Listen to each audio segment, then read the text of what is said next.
Taste the Daily. அண்மை செய்தி.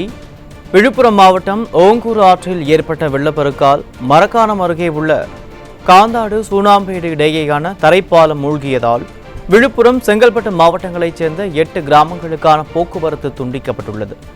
உயர்மட்ட பாலம் அமைக்க நிதி ஒதுக்கீடு செய்யப்பட்டு 2 ஆண்டுகள் ஆகியும் இதுவரை பணிகள் முடிக்காத விடியா அரசின் அலட்சியத்தால் மக்கள் அவதியடைந்துள்ளது. இதுகுறித்த கூடுதல் தகவல்களை நமது செய்தியாளர் சுரேஷ் வழங்க கேட்கலாம். சுரேஷ், வணக்கம். முழுமையான விவரங்கள் என்ன?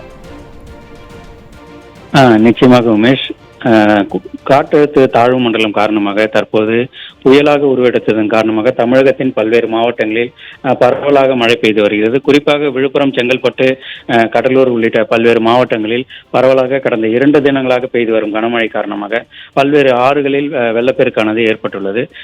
குறிப்பாக விழுப்புரம் மாவட்டம் மரக்காணம் அருகே இருக்கக்கூடிய ஓங்கூர் ஆற்றில் தற்போது வெள்ளப்பெருக்கானது ஏற்பட்டுள்ளது. இதன் காரணமாக விழுப்புரம் மாவட்டம் மரக்காணம் அருகே இருக்கக்கூடிய கந்தாடு சூனாம்பேடு, அதாவது விழுப்புரம் மாவட்டம் மற்றும் செங்கல்பட்டு மாவட்டத்தை இணைக்கக்கூடிய ஒரு தரைப்பாலமாக இந்த தரைப்பாலம் இயங்கி வருகிறது. இந்த கிராமங்கள் வழியாக 15க்கும் மேற்பட்ட கிராமங்களுக்கு செல்லக்கூடிய இந்த தரைப்பாலமானது தற்போது இந்த ஆற்றில் ஏற்பட்ட வெள்ளப்பெருக்கு காரணமாக தற்போது இந்த தரைப்பாலம் முழுமையாக அடித்து செல்லக்கூடிய ஒரு சூழல் ஏற்பட்டுள்ளது. முழுமையாக மூழ்கடிக்கப்பட்ட இந்த தரைப்பாலத்தினால் தற்பொழுது போக்குவரத்தானது முழுமையாக துண்டிக்கப்பட்டுள்ளது.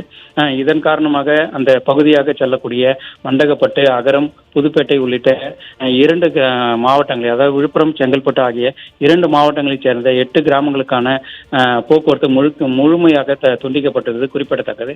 இதனால் 15 கிலோமீட்டர் தூரம் சுற்றி செல்லக்கூடிய 2 மாவட்ட கிராம மக்கள் கடுமையாக பாதிப்புக்குள்ளாகி இருப்பது குறிப்பிடத்தக்கது. இதற்கு காரணம் கடந்த 2 ஆண்டுகளுக்கு முன்பாக இது போன்ற வெள்ளை பாதிப்புகள் ஏற்படக்கூடிய இந்த தரைப்பாலத்தை உயர்மட்ட பாலமாக அமைக்க வேண்டும் என கோரிக்கையின் அடிப்படையில் நிதி ஒதுக்கீடு செய்தும் தற்போது வரை அந்த பணிகள் முழுமையாக முடிக்கப்படாமல் அவற்றை ஆமை வேகத்தில் அந்த தரைப்பால பணிகள் நடைபெற்று வருவது இது போன்ற பல்வேறு இன்னல்களுக்கு ஆளாகக்கூடிய கிராம மக்களுக்கு பல்வேறு இடர்பாடுகளை ஏற்படுத்தக்கூடிய ஒரு நிலையை தான் தற்பொழுது இந்த ஸ்டாலின் தலைமையிலான நிர்வாகத்திறனற்ற ஆட்சியில் தற்போது நடைபெற்று வருவது.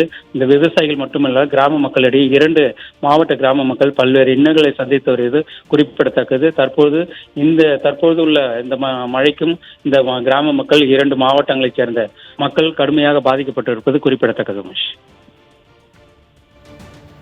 விரிவான விவரங்களுக்கு நன்றி சுரேஷ்.